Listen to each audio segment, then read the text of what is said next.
Hello and welcome to Faithfully Stampin' with Jennifer Helm. I am Jennifer Helm, the Faithful Stamper and independent demonstrator with Stampin' Up! Today I have for you a fun fold card. It's a little different from the norm because normally we're using a card that opens like the cover of a book, except with no pages in it. But here we're doing something a little different. So our card today opens this way and then has two more panels inside. A quick and easy fun fold and something a little bit different. So I'm going to show you how to make it. We're going to start with a piece of cardstock that is 8.5 inches by 11 inches. This is pale papaya that I'm using, and you're going to need either a paper trimmer scorer like Stampin' Up! Sells, or a scoring tool and a pair of scissors. But it's really very simple to create this card. I'm going to use my paper trimmer scorer, and so the first thing I'm going to do is score it. I'm going to score the 11-inch side at 5.5 all the way across, and then I'm going to rotate my paper and score the 8.5-inch side at 4.25. So I have divided my paper into 4 even quadrants. Now what I'm going to do is cut one of the panels off. It doesn't really matter which one you cut off as long as you're just cutting off one rectangle. You'll be able to work your card magic with whichever panel you have removed. So don't worry about cutting a specific panel off. I'm going to cut this one off, and what I'm going to do is line my paper up at 4.25 again. But I'm going to score it, or I'm going to cut it down to the score line.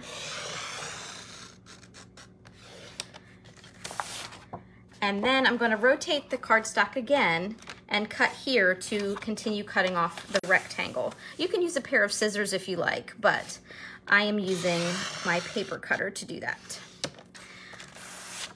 And I've completely cut that panel off. I can put this aside for a different project. And that is all the cutting and scoring we are going to do. Then you can take your cardstock and fold on the lines. And what you're going to do is decide which of your panels you want to serve as the top of your card. You can either have this one come down first and this close on the side, or I'm going to have this close first on the inside and then close here. Now, I've noticed this piece of cardstock is a little too tall. It's kind of creating a buckle in the card when I want to close it. So what I'm going to do to fix that is just grab my paper trimmer, and I'm going to come back over and just cut a tiny little bit more off. Ever so carefully. And that way, when I close the card, I have room and it doesn't want to buckle. So just keep that in mind as you're working on your card and you determine which panel you want to fold down first. Now I want to create a window in the front cover of the card, and to do that I'm going to use my cut and emboss machine and a die cut. This is one of these scalloped contours dies that we have, and so I'm going to use this to cut a hole in the front of the card.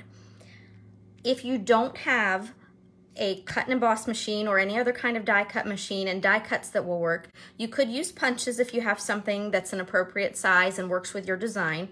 But don't worry, stick around to the end of the video and I'll show you how you can use this fun fold, but you don't have to create the window in the front. So what I'm going to do next is bring over my cut and emboss machine.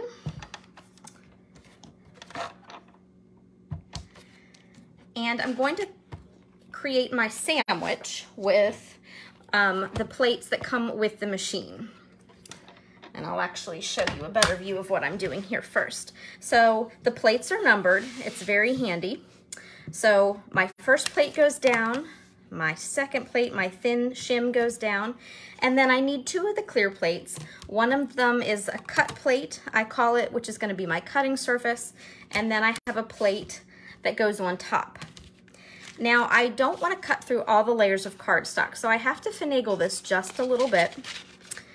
Typically, I usually center things right here in the middle, but I'm going to do it a little differently so that I don't, so that I get the effect I want, but without leaving any marks on the cardstock. So I'm going to sit it at a slight angle because the machine doesn't really like when you roll it through, when you roll a die through it straight on. It creaks and cracks and just gives you a lot of trouble. It's much easier if you put it at an angle. So I'm going to scoot my cardstock up as close as I can, or as close as I'm comfortable with, to the top of the plate here. And I'm going to center my die there on the front. And then I'm going to take my other plate and finish making my sandwich, as we call it. And then, very carefully here, I'll bring my die cut machine over. I'm going to apologize in advance if I create a little earthquake on the video. But I'm gonna roll this through the machine. Sometimes it'll creak and crack, sometimes it won't.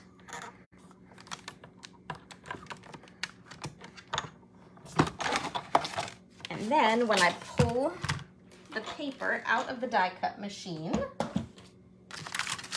and remove the paper from my sandwich, I have created a window in the front.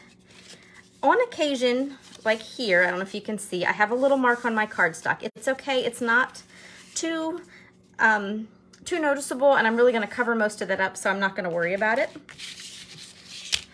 Hold on to this piece, we're going to use this later in the card. Next, you need 3 pieces of coordinating cardstock, coordinating designer series paper. Got my words all mixed up today.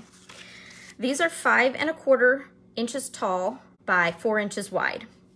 So you could always have, you can mix and match your paper if you like a certain print and want more of one, that's fine, but I used 3 different panels. And what I'm going to do is create basically pictures within the card. So to start, this is going to be the cover, which is going to lift up. So I'm going to have my stamp focal point here, but I want a little background for it. So I'm going to take this floral here and put this inside the card. I don't need any special glue for this project, so you can use whichever kind of adhesive you like the best. This just gets centered on the panel. Next, open up your card, whichever direction you need to open it up, and then decide where you want your other 2 pieces of designer series paper to go. And again, just some adhesive.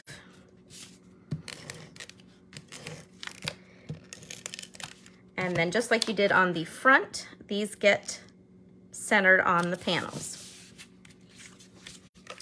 Make sure as you're cutting your designer series paper that you have the direction going in the appropriate direction, the direction of the paper going in the direction that you want it to go. All right.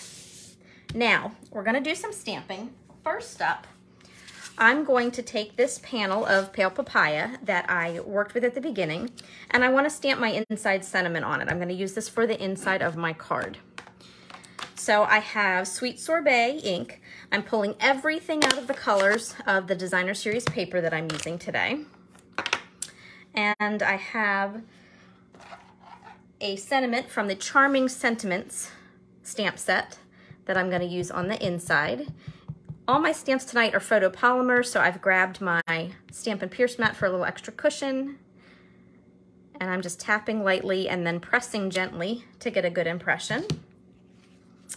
And I'll come back to the stamping in a minute. But what you wanna do now is leave your card open, but fold down the front of the front flap. Take this piece that you just stamped on and put some adhesive on the back. And what we're going to do is very carefully, I'm gonna hold the frame down with 2 fingers, and I'm gonna basically put the piece I cut out back in, like I'm putting it back in a puzzle, press it down, and then I'm gonna lift it up. And this just gives you a pleasing look when the card is open if they were to close it again. Now, if your cardstock is a dark color, you may want to cut another identical shape in a lighter color cardstock or basic white so that you have something that is visible. Now, we're going to go back to the front of the card, and I previously die cut one of those scalloped rectangles in the same dimension that's going to serve as the front of my card. So now I'm going to stamp on this, and I'm using the Lovely and Lasting stamp set this evening. So the first thing I'm going to do is move my ink pad. Evening Evergreen is what I'm going to start with. And I have this lovely floral image that's going to mostly fill up the front of the card. So with a larger image, I tend to bring my stamp pad to the image rather than vice versa. And I'm just tapping gently, just like I would do if I had the stamp going to the ink pad on the table. I can see that I have enough ink on my stamp. So now I'm just going to go ahead and stamp on my cardstock. I give it a little press. With a larger stamp like this, I like to give it a little smoothing out to make sure I have even pressure. And then there is my main image. And that's all I'm going to do for the front of the panel. But while I am here, I have a scrap of basic white that I want to stamp for another accent on the front of the card. So to do that, I'm going to use more stamps from the Lovely Label set. And there's this outline stamp, which I am stamping in Soft Succulent. And then I have a Happy Birthday stamp. And that I'm going to stamp in the Sweet Sorbet like I used on the inside. I had it a little different on my original card, but I wanted to change it up for this one. So there's my sentiment ready to go. And I'm going to punch this out using our Lasting Label punch. I can put away my Stampin' Pierce mat. And then I just have to line this up in my punch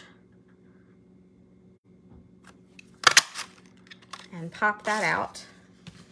Now, something to consider when you are putting your card together, and something I didn't think of initially when I started my card. I started putting it together and I thought, you know what? This is a little plain around the edge. Now, if you like it, you can leave it plain, or you can add a little bit of an accent. So I forgot to bring over scrap paper, so I'm going to grab a piece here. I'm just going to add a little bit of accent by stamping tone on the frame with a little polka dot stamp that is part of the Lovely and Lasting. So I promise I won't take all night doing this, but I just wanted a little something. And can you see just how that creates a different effect on your card? It's amazing what a little tone-on-tone stamping can do. So I'm just going to keep going around the card until I'm happy. I am going to cover up just a little bit of the one corner here. So I'm not going to go to town covering every single millimeter, but I do want it to have the right effect. And then just to finish up the top here. And since it's a small stamp, I'm not worried too much about going across the fold line, but if I do, it's not a big deal. All right. So there is just an added little touch, and what a difference that makes to the frame, don't you think? So now what we're going to do is grab this stamped panel, and we're going to fit this in just like we did before with the Pale Papaya piece. We are simply going to hold the frame down and nestle it in carefully, press, and then lift up to make sure that that frame will open. And there is the front of my card. And I have my label. So what I'm gonna do is put this label down here at the bottom, but I want to make sure I'm careful with my dimensionals, because if I were to put dimensionals on the four corners like I normally would, I would glue the card shut, it wouldn't open. So I'm going to put some dimensionals on the side, and that's why I'm kind of snugging it down here in the corner, and then some here on the bottom. And I'm going to use the mini ones, and that way I don't have to worry so much about overlap. I'm going to put 3 on the side, and then I always double check myself to make sure I'm putting them in the right location. Gonna put some down here on the very bottom, just enough to anchor it and keep things where I want. So now I'm just removing the dimensional backing. And then this will get put down here on the bottom. Now, you might notice this looks a little bit different than the original card, and that's because I haven't added the accent flowers yet. This is a beautiful stamp, but you can only really stamp it in one color, especially if you're using large ink pads. If you had smaller ones, you could maybe finagle it, but it'd be a little fussy. So what I did was I stamped it a second time on a piece of scrap in the Sweet Sorbet, and then I just fussy cut the flowers out. So what I'm going to do now is grab some dimensionals, and I'm going to create the flowers in the color that I really want on the front of the card. Let me see if I have any larger dimensionals here. It'll make the flowers go a little quicker. Sometimes small pieces require small dimensionals, and larger ones, we can use the full-size ones. All right. So again, I'm just gonna peel the dimensional backings off and then position my flowers right over top. All I have to do is line them up. And it's amazing what these little pops of color can do for the front of the card. Let's see, this one goes here. One thing, since I was fussy cutting these images, excuse me, I did not get too terribly close to the edge because I didn't want that green to peek out from behind. But as long as I'm careful, I think it'll have the effect that I want.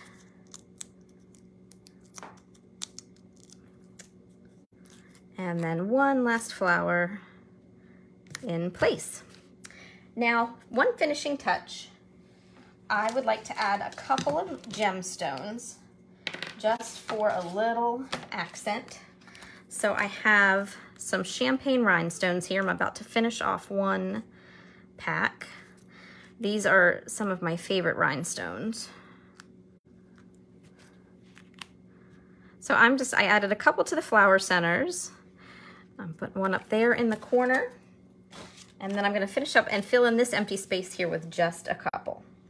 Now, of course, depending on the design of your card, you might not need any embellishment, or you might want to try something different. So go with what works for your design. And just like that, we have a fun fold card ready to go. Isn't that neat? It's just something a little different. So of course, I have more samples for you. While this is a different kind of fun fold, it still doesn't take a lot of time to put together. Once you have an idea in your head, you'll pretty much be able to run with it, especially if you've made one. The rest get easier because you've kind of got the plan in your head and you know better how to put the card together.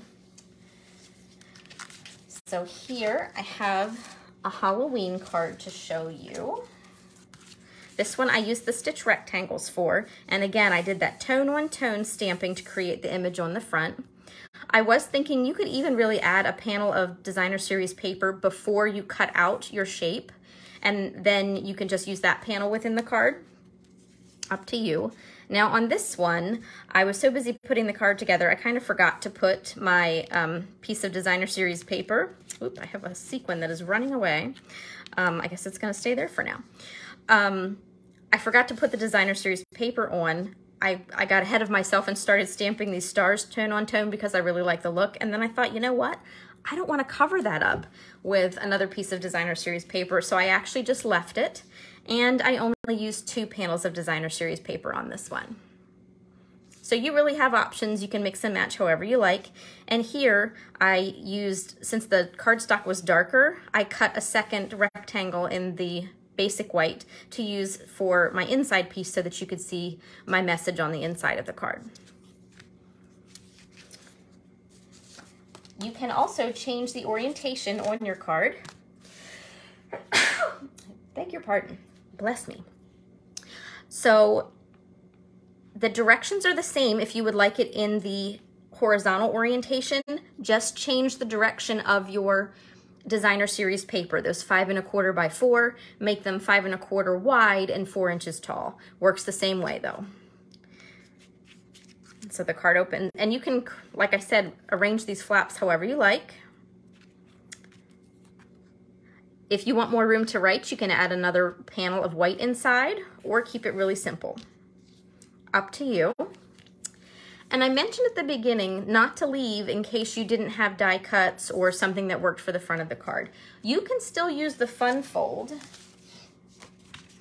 You just basically create your own panel instead of a window. So here is a card featuring the He's the Man suite, and I sort of copied an idea from the catalog that I saw, and I thought this is perfect. It's almost like I created my own window and I didn't have a frame. So you do have the option to do that if you don't have the die cut machine. And I added some extra designer series paper. So I have this panel here at the top, kept it really simple here with the designer series paper and a die cut.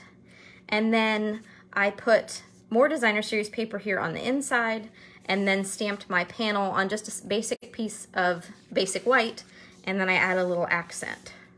So it's still perfectly lovely, and you don't need that frame if you don't want it. And then one more card to show you. I whipped together a Christmas card. And like I said, once you get the hang of these, they do go pretty quickly because I put this together start to finish in probably less than 10 minutes. And so here we go. The card opens this way, and then there is the inside. Great way to showcase your designer series paper. So there is our fun fold card of the day. I hope you enjoyed learning how to make that. If you have not already, I would love for you to subscribe to this YouTube channel, and you can click the notification bell and be notified each time I post a video here on the page. You can also find me on Facebook. I'm listed as The Faithful Stamper. I share projects, current specials with Stampin' Up, and lots of other things on the page if you're interested. And you can also check out our website for any Stampin' Up supplies that you might need. Thank you so much for watching. Take care and happy crafting.